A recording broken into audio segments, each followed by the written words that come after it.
big group here. So obviously not exactly the season we wanted. We hope to make the big tournament, but I'm still pretty proud of what our guys were able to accomplish in terms of 20-win season, 9 wins in the ACC. I thought we had some adversity throughout the year. Certainly Sheldon Mitchell. Feel bad I didn't realize, his knee was as bad as it was. I think he had surgery, I don't know, last Thursday, and found a bone chip in there that had been floating around, I think, and so it probably was very painful for him, and I know he had to overcome a lot throughout the season. The close losses were very challenging for our team. I don't think that you go through a season and there's always going to be a lot of close games and games that come down to the last minute or minute and a half, and there's plays that made, and sometimes you win a game by 5 or 6 when really it was closer than that because you made a couple plays that are outside, the last 30 seconds, but we literally had, plays in the last 5 seconds this year. I don't know if I've ever been in a season where you have so many plays in the last 5 seconds that, really go against you. And it really wasn't any one thing. It was a lot of little things and some challenging things. So I felt bad for our players on some of those because I thought in some of the situations we did some good things. But to have special years, you got to win those games, and we didn't do it. And obviously, ultimately that's my fault. And we got to try to do better in that scenario. I did think our guys showed tremendous resiliency. When you get punched in the gut as many times as we did, it's not easy to always get back up and fight the way that you need to fight in this league to win games. It's an extremely challenging league, and I thought by and large our guys did a really good job of that, and I give our seniors a lot of credit for continuing to push through a good deal of adversity. It just wasn't quite, where we wanted it to end up. So now we'll move forward and certainly wish our seniors well. Those guys had tremendous careers and really gave our program a lot. And now there's going to be great opportunity for some younger guys to not only get to play, but get to become primary players and to have more opportunities to be significant contributors on a consistent basis. Questions? Where do you feel about kind of the state of the program right now, what you guys return and what you're bringing in for next year? Yeah, I mean, I know it looks like it's, we're losing some great players and the other guys are all unproven, and so now it's like, oh wow, the state of the program is, I think that term is a little, there's some negativity in the question, to be honest with you. I think the program's fine. I think it's hard to be really good every year, if you really want to know the truth of that. And I think if you look at the history of basketball at a lot of schools, there's very few programs that are, really good every season and built to win 20 games every season. It's hard. Having said that, I'm not putting a limit on our team. I have a lot of confidence in the guys we have. I have a lot of confidence in our coaching staff. I like the new players we're bringing in. We're working really hard to add a couple more pieces. So I think our program's in really good situation. Our guys graduate. We do things the right way. We're coming off 2 straight 20-win seasons. I guess part of that question frustrates me because you're not looking holistically at everything that's going on with what's happening in our program. In terms of where you are with your roster makeup for next year, and I don't have all the slots in my brain, but we've got spaces. We still got at least 3 scholarships right now, and we knew we were going to have some, and that's fine. We planned on signing some older players. We're working on recruiting some 5th-year guys. Obviously with Javen leaving, we don't have any seniors on next year's roster. And so we would like to be older. I think if you talk to a lot of coaches, that's a buzzword that you hear that, unless you're recruiting one and done or two and done players, you need to be older to be successful at this level. Most of the young teams, it's hard, and so we're trying to add a couple of older pieces to our team so that we can be older and have a little more experience, you know, and bridge the gap a little bit. So that's become a common theme in college basketball. Certainly the fifth-year option has really changed the way guys recruit, and it gives you a chance to remake your roster much quicker than you used to be able to. Obviously, Texas Tech is a prime example of that. They added 2 fifth-year guys that were primary players for them and changed their team. So despite the talk of the potential maybe changing the grad rule that I read about over Yeah. the weekend, that wouldn't apply necessarily to anyone you brought in this spring? No, I don't think so. I think it would be. I don't think it would be retroactive. I think it would have to wait until the next year of grad transfers would be my guess. What was the background on Jaden leaving, and was that just a total shock? Yeah, I mean, it was a little bit of a surprise. I don't know, total shock. You know, I hate to see him go because I think he's a great kid, and I think he had a chance to help our team next year. You know, I think he wanted to play more. You know, I'm not going to promise him that he's starting or any of those kinds of things. That wouldn't be fair to other guys on our team. And, you know, we certainly sat him down and explained that there's a lot of minutes available with Eli leaving, but, you know, I guess he decided he wanted to try somewhere else. Brad, maybe I didn't word it correctly, but what I was basically asking was how, with Clyde, some of these guys returning, how do you feel about where the guys that you need to step up next year, their ability? Yeah, I mean, I think it's a process. You know, those guys are in the process of becoming good players, and I thought Clyde made a nice jump. You know, Amir made a jump. I would, you know, you'd love for those jumps to be higher and faster, but I think one thing is, you know, I mean, Marquise Reed took 15 shots a game. So those, you know, and then Eli got a lot of touches. I mean, if you look at my play card, Marquise Reed, Elijah Thomas, there's probably 15 plays for each of those guys. You know, there might be some ball screen plays and a couple plays for Shelton Mitchell, and that's about it right now. You know what I mean? You're going to play through your best players. Right. And so my point to that is that means that there's not a lot of plays on that card for Clyde Trapp, Amir Sims, anybody else. Those guys, we play through our best players, and then those guys make plays afterwards. So part of it is just opportunity. You know, Clyde Trapp, if somebody's getting 15 shots, they got to go to somebody.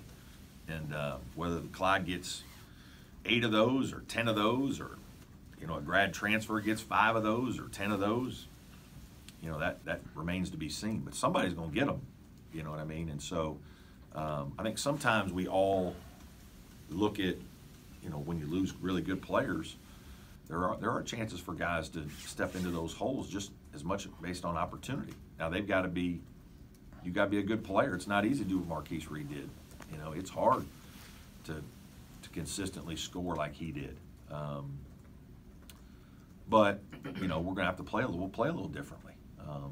You know, we won't always play with a post under the basket like we did with Elijah. We'll open the floor a little bit and play a little bit differently. Maybe we'll play a little faster. You know, we could put 5 guys on the floor that can make threes. So we'll have to figure some things out. But I feel like Clyde made great strides. I think Amir made some strides. Those guys have to make another big jump to be, you know, primary players on a winning team. I mean, that's a natural jump that they need to try to make. Brad, you mentioned the buzzword older, which translates to experience.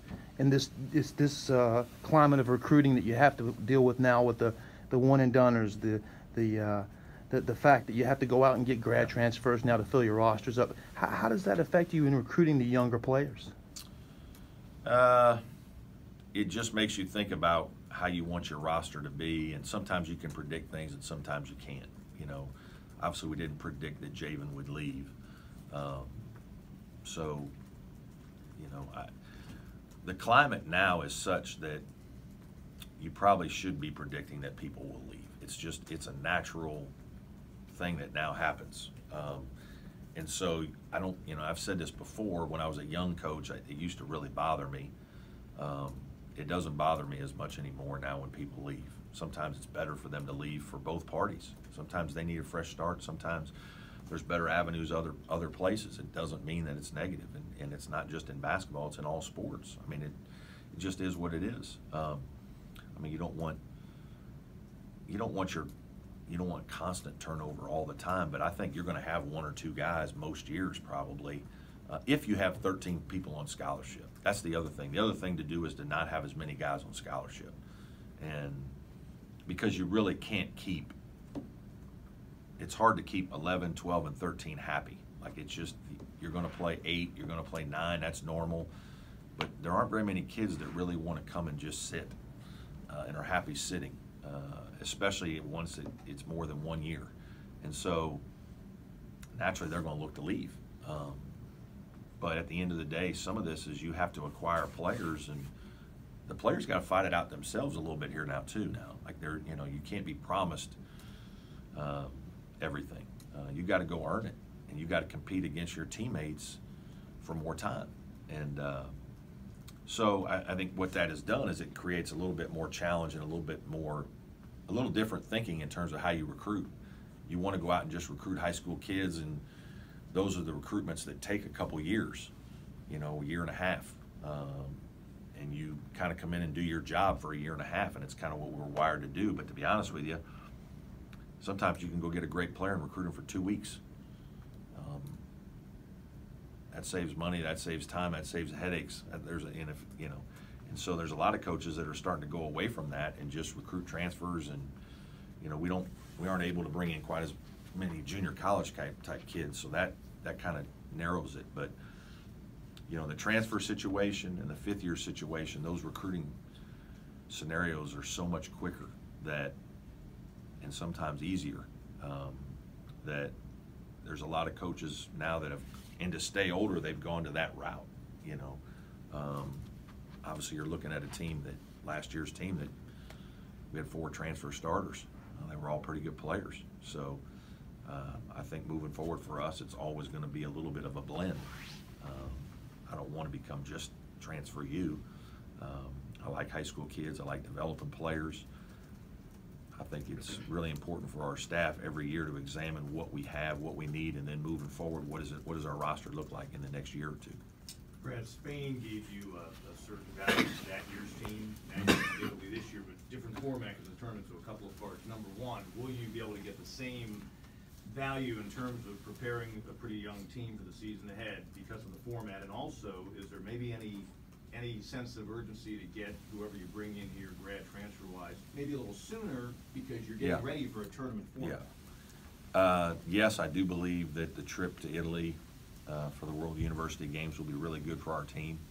We're going to get more practice time, and obviously you get to play games, and they're going to be extremely challenging games. And so you're going to get some immediate feedback with your players. And what's good for us is we've kind of been playing a certain way the last couple of years. We've kind of gotten into that way based on our personnel. Our personnel could be a good bit different, and now we're going to play a little bit differently. And so now we'll get to examine what does that look like. Now the challenging part is we're going to go play under FIBA rules with a shorter shot clock and against, in different scenarios. So it's not exactly the same, but it's going to be a great experience for our guys, and the competition will be high level. So, we'll know much more about our team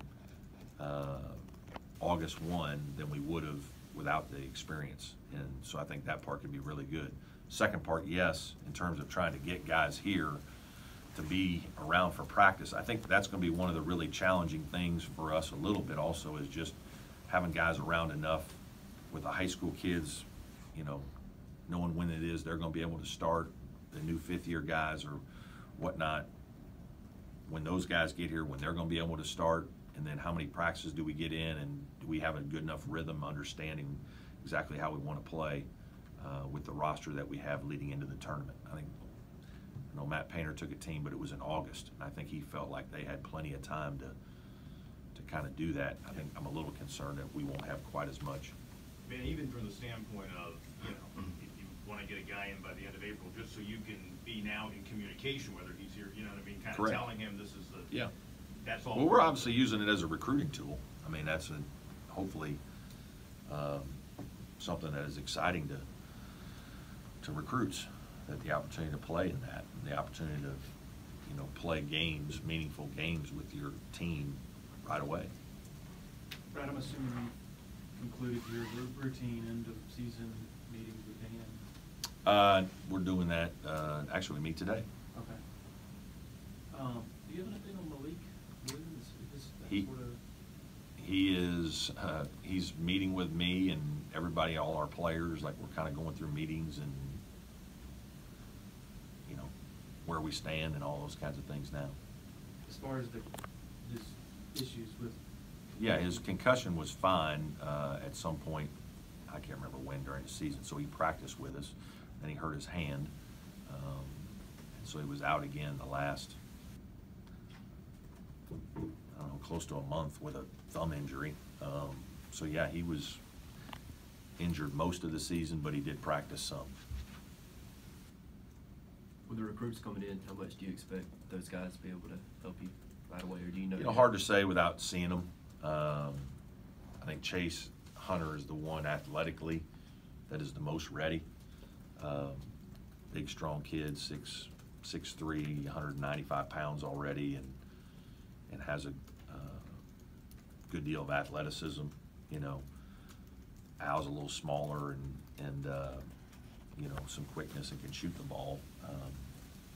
How much the size and speed and all that affects, I don't know. We'll have to wait and see. Alex Hemingway, kind of similar, just, maybe needs a little more strength, but had a great senior year. Averaged 28 points a game, shot the ball extremely well. It's hard to tell because you just don't know. These guys get here and surprise you, and, obviously the experience of the other guys with knowing what we do is a little bit certainly helpful to the older players, but we like all three freshmen. Any more questions? And Jonathan, do you know what you might expect from him? Bear? Yeah. Long and athletic and moves really well. I think that's, brings a different, a different set of athleticism to our team that we need, whether it's some speed for a guy of that size, being able to bust out a dribble, kind of like a Dante Grantham, and pitch a ball ahead, or block occasional shot at the rim because of his length and timing. Versatile in terms of being able to do a few things around the rim, but also make a three and spread the court. Still has to adjust to physicality and pace and all of that, but the year sitting out was really beneficial to him. He put on, 12, 15 pounds, and we'd like to see another 10. But really excited about him because of his length and versatility and just his ability to be different. I think as much as anything, sometimes with your roster, you're trying to have versatility. You want a big, strong guy like Trey Jemison, so when you need brute strength, almost like a Jack Salt, you need a guy like that can just be physical and rebound and score around the rim is great, but then you also are going to have guys that can guard away and do different things, and he gives us a 6'10" guy that can play all over the floor. There aren't a lot of those guys, so we really are excited about his prospects. What do you think about Mike Young joining the league, and do you have a relationship with him? Yeah, Mike and I have known each other since I was an assistant at Wilmington and he was an assistant at Wofford, and I'm happy for Mike. He's a great guy. He's a very good coach.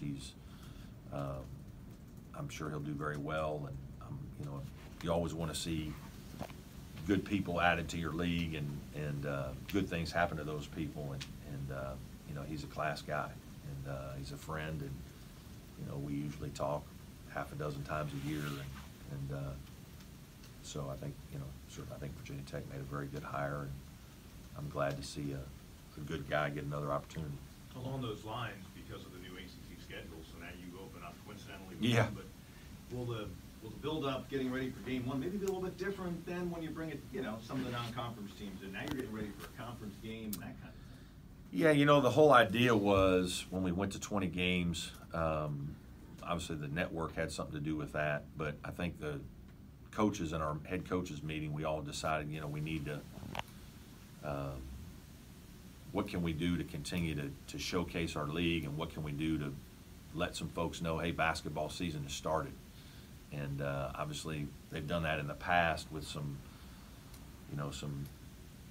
big games with Kentucky and Duke and Michigan State, Kansas. I don't know what they call all those games, but our league thought, why not use a game to start the season and really get people's eyes open to the fact that, hey, ACC basketball started with the opener. Now, obviously it's a little bit of a challenge because as a coach, you know, we all want to be prepared, and now we're not exactly going to be sure exactly what they're going to run, how they, you know, that's more challenging for us, but I think the idea is a good one. I do think it's good to let folks know, especially here in a place like Clemson where football is so strong, that, hey, basketball started and we're going to have some games here. Hopefully you'll come out and see us, and what better way to come start seeing us than to see an ACC opener.